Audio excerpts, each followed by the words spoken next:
Welcome back to the morning show here on Arise News. A major controversy is emerging over the legitimacy of Saturday's local government elections in Rivers State, with civil society organization Yiga Africa raising serious concerns about the voting process. The group's program director, Cynthia Mbambalu, has questioned the non-use of bimodal voter accreditation system, BIVAS, during the polls, stating this violation raises fundamental questions about the election's quality and legality. 19. Mbambalu emphasized that Section 150 of the Electoral Act mandates that local government elections must follow the same procedures as area council elections in the Federal Capital Territory, which require BIVAS deployment 1. This is particularly significant given that the Supreme Court had previously nullified the October 2024 Rivers local government elections precisely for non-compliance with the Electoral Act 59. Well, Arise News correspondent Andy Omano-Omano covered Saturday's exercise and now brings us live updates. Good morning, Andy, and thank you for joining us on the morning show this morning. Thank you so much, OJ, for having me on the show. Fantastic. Now, Andy, bring us up to speed. Now, what is the current situation, on ground in Rivers State right now following this local government elections? Can you give us a sense of the atmosphere and, of course, the overall turnout? Okay, thank you so much again, OJ. This morning, all results from 23 local government areas are already in here in the Rivers State Independent Electoral Commission office. If you look behind me, you see the signpost. The Rivers State Independent Electoral Office is on the busy Port Harcourt-Aba Expressway, and all return results are in. And we are hoping that any moment from now, the collation will start in full swing, and probably before noon, or max by 2 p.m., hopefully, the results of this election will be announced. But one critical thing, like you mentioned in your intro, is the non-use of the BIVAS. And some of us have asked questions why they were not deployed.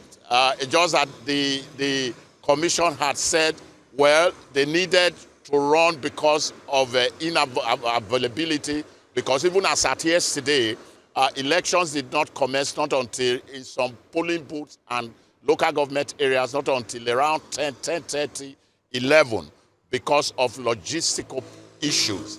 And so these are what transpired yesterday, but we are hoping that by this morning, this exercise will be tidied up and Nigeria, specifically Rivers people, are made to know who are going to be their leaders at that all-important third tier of government. So Rivers people are expected, and we are hoping that RISEC will live up to the expectation of releasing these results as quickly as possible, because there are 1 or 2 persons we spoke with yesterday and even earlier this morning.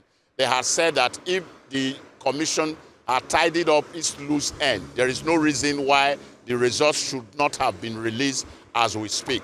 But as they will always say in Nigerian parlance, OJ, it says better late than never. So we are here at RISEC office, and we are hoping that the collation and announcement of result process will soon start. OJ. All right, Andy, better late than never. That's the Nigerian parlance. But then the question of legitimacy is what is on everybody's lips at this moment. What are the political parties saying, particularly those that are not of the PDP and possibly those of the APC who are said to be in bed with the PDP? The question of legitimacy, how many political parties actually took part in this election, and are there insinuations as to those who might be saying that they might want to go to court because they didn't think that any election actually took place yesterday? All right, Steve, thanks for that question. Even before the elections yesterday, 1 or 2 of the political parties, I must emphasize, factions of the political parties had gone to court to say, listen, this election was not supposed to hold in the first instance. One, because it's to be conducted by a sole administrator that is not known to our constitution. Then two, the fact that the window that was supposed to be given before this election comes on stream was not given. But Steve, yesterday, the elections still went, the conduct of the election, I should say, still went ahead.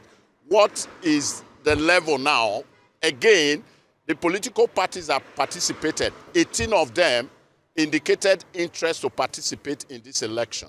But at the end of it, only 17 participated with the withdrawal of the ADC, that is the African Democratic Congress. The 17 that participated, if you ask me, Steve, it's only just about 3 parties that actually participated in this election. And which are these parties?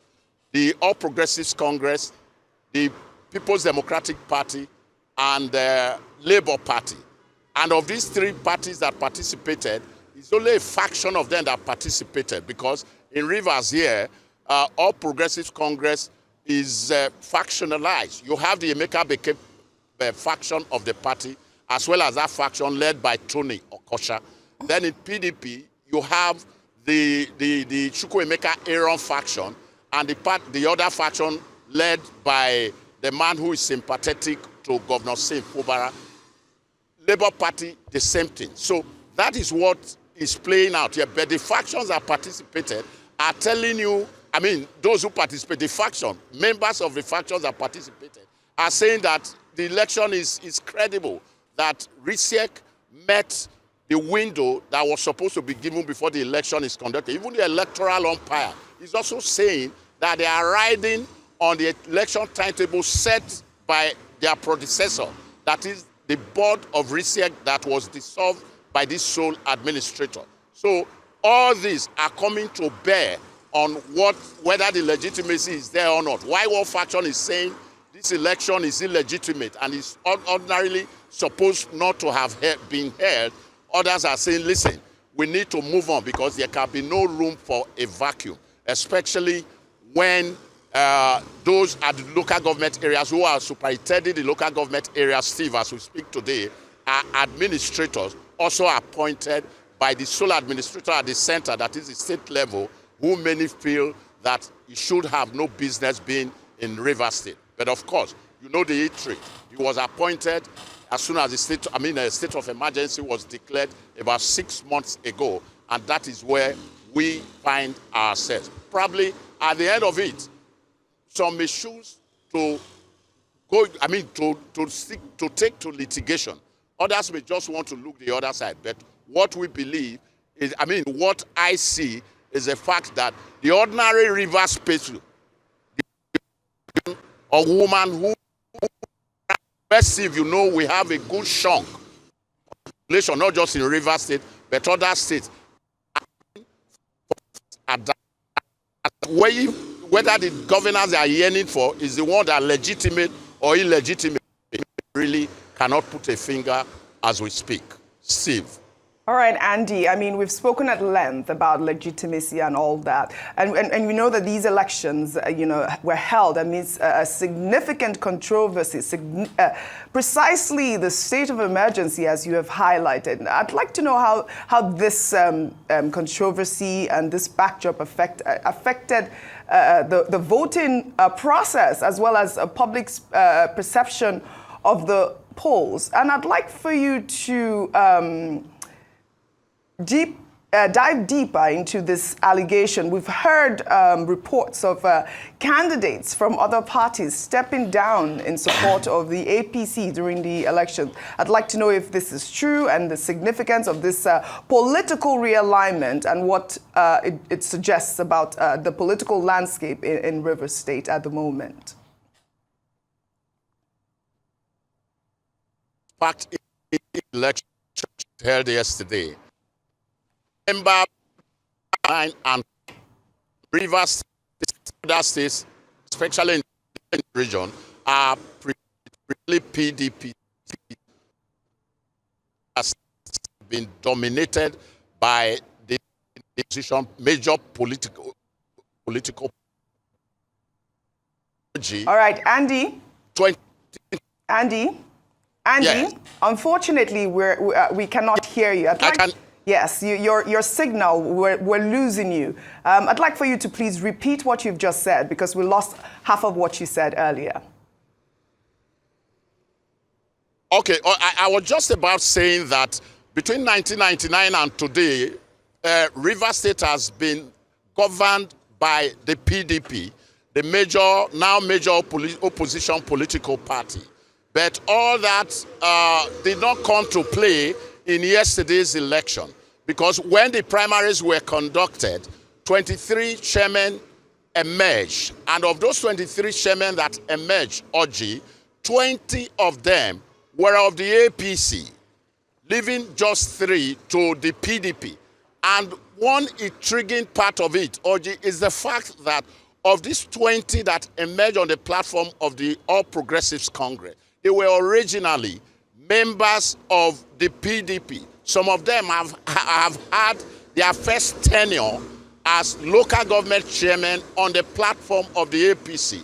And when we dug deep, we were told that this is a political realignment done in order for the state to synergize with the renewed hope agenda of the APC government at the center. In other words, what this tells me is the fact that this is being put in place preparatory to 2027 elections. Don't forget that the man who calls the shot in terms of politics in Rivers State as we speak, the FCT minister and former governor Nyesom Wike, is of the PDP, but he is a minister in the APC-led government. So these arrangements are not shocking to some of us, because every Nigerian politician wants to stay relevant. They will always tell you, Orji, that they want to have a pile from the center, and I think this is their own way of actually doing it. And I want to also say that so many who are in this alignment are saying that this is the best that should happen to Rivers politics for now, that the state cannot afford to to be in the opposition, given the scheme of things as we speak, because the political trends like we had since 1999 had changed, especially as we march towards the 2027 general elections. Orji. All right, Andy, before we let you go, when you say this, some people are saying this is the best that could happen to Rivers State. What precisely does that mean?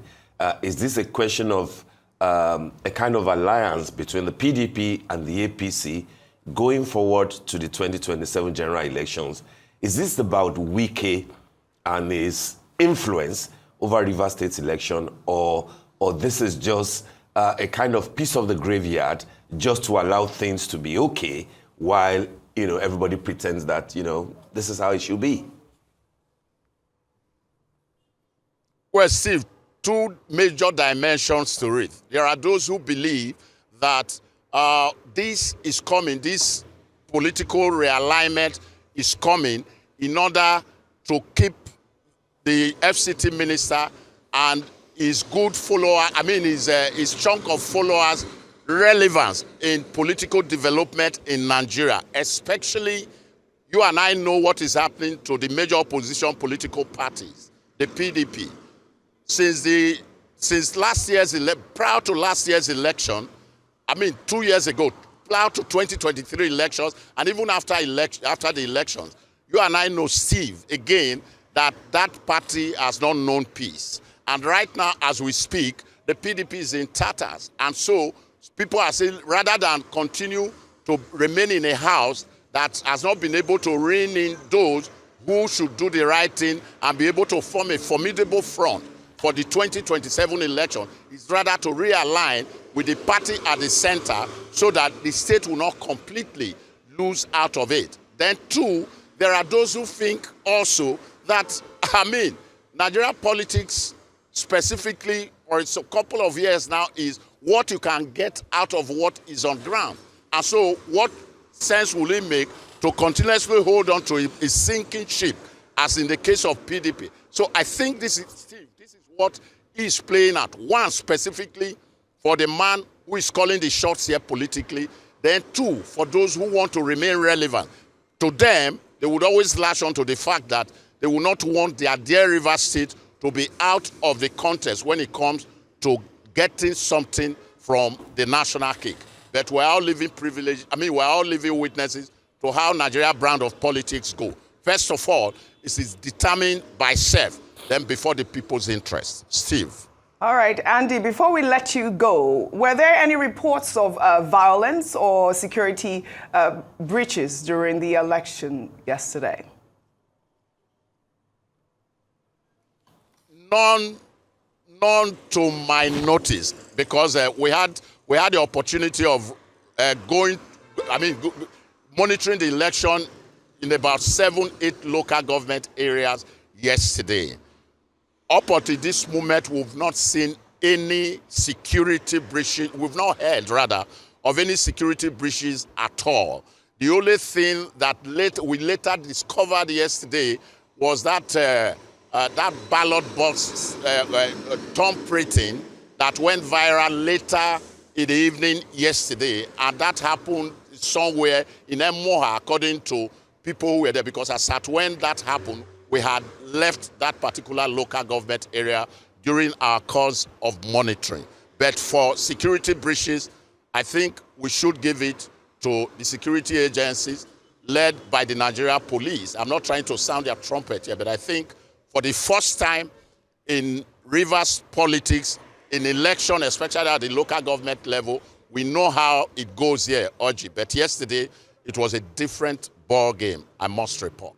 All right. Thank you very much indeed, Andy, for your coverage on the Rivers election yesterday. Thank you so much indeed.